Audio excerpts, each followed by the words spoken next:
Aujourd'hui, on va parler de structure de données et d'algorithmes. C'est un hot topic, c'est-à-dire que c'est quelque chose vraiment dont on parle énormément. Vous allez pouvoir retrouver des centaines, des milliers peut-être de vidéos qui existent déjà sur ce sujet, principalement en anglais, et elles accumulent plusieurs centaines de milliers de vues, voire même des millions de vues. Mais pourquoi?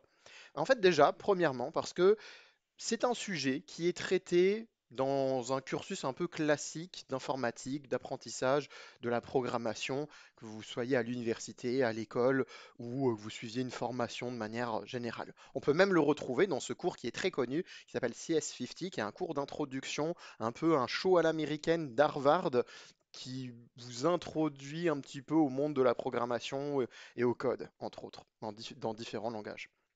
Et du coup, il y a aussi une autre raison beaucoup plus concrète, c'est que c'est quelque chose que vous allez retrouver dans les entretiens d'embauche. Comment ça se présente? Bah, en fait, potentiellement, pendant un entretien d'embauche, vous pouvez avoir un genre de problème, un genre d'exercice à résoudre, et vous devez le résoudre de la meilleure manière possible. Et ça, vous allez pouvoir le faire grâce à un certain type de structure de données et un algorithme qui vont bien ensemble par rapport au cas qui vous est stipulé.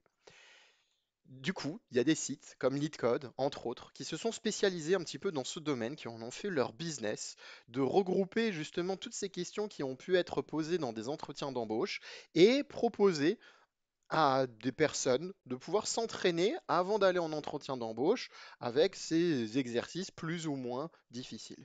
Et en même temps, de proposer aux entreprises de partager un petit peu tout ça et d'obtenir des accès à des questions pour leurs entretiens. Comme ça, ils n'ont pas à faire eux-mêmes leurs propres tests.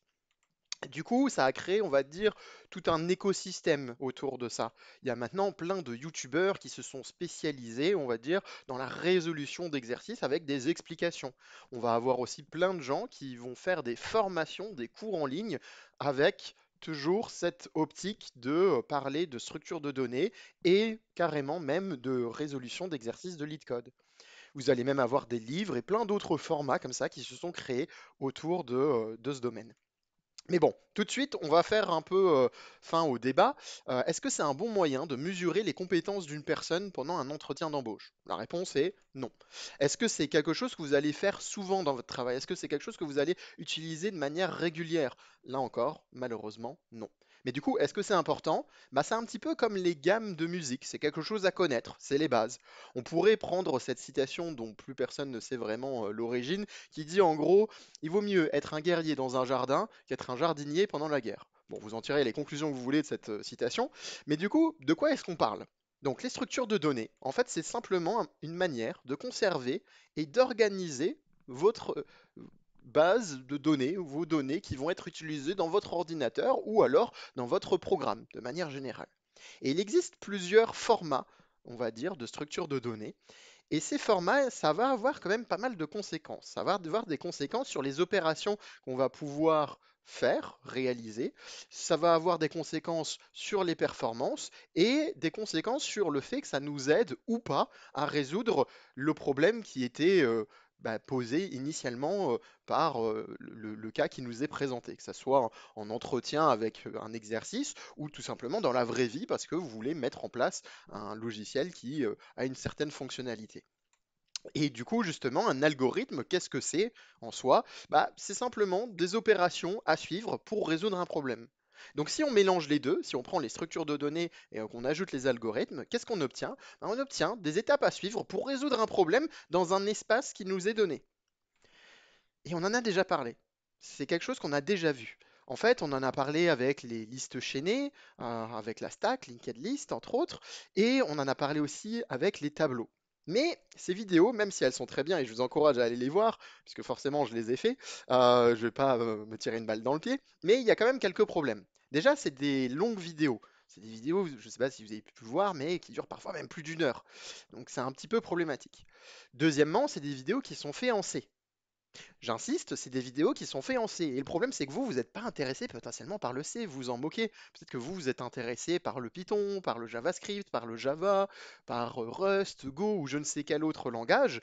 Et du coup, ça peut être intéressant, mais c'est vrai que ça va peut-être pas trop vous aider. Du coup, qui dit problème, dit solution. L'objectif ici, c'est de faire cette petite vidéo un peu d'introduction à une playlist où justement on va essayer de faire des vidéos courtes. Et si vous me connaissez, vous savez que c'est toujours un petit peu compliqué pour moi parce que j'aime bien aller au fond des choses. Mais on va garder en idée en fait, de faire quelque chose que j'appelle langage agnostique. Qu'est-ce que j'entends par là? Bah, on va pas présenter les informations en Python, en C, en Java ou autre. On va juste se concentrer sur les idées, sur les concepts clés, et ensuite, ce sera à charge de vous de l'appliquer en fait au langage de programmation qui vous intéresse. Parce que potentiellement, il y a des spécificités qui sont propres au langage de programmation, bah, C++, comparé au C, bah, il y a des histoires de différence, par exemple, ne serait-ce que sur une liste ou ne serait-ce que sur un tableau. Et ça, ce sera à vous de faire un petit peu le travail en soi. Mais comme ça, comme vous aurez en fait les connaissances sur le sujet en lui-même, bah, vous pourrez l'appliquer un petit peu en réalité à tous les langages de programmation. Donc, peu importe le langage sur lequel vous allez travailler, et le jour même où vous changez, vous en apprenez un nouveau encore en plus, et ben, comme vous avez les idées, vous aurez juste simplement à les appliquer. Et du coup, on aura aussi une petite section bonus. Alors, ce sera dans des vidéos un peu à part, mais on va faire une genre de tier list des livres les plus connus anglo-saxons. Malheureusement, pas trop de livres en français parce qu'il y a plus de ressources en anglais, hein, on va pas se le cacher. Et on va faire une petite tier list au fur et à mesure avec les différents livres très connus du domaine. Donc ça, ce sera dans des vidéos à part, mais je vous encourage à regarder ça quand ça sortira sur la chaîne.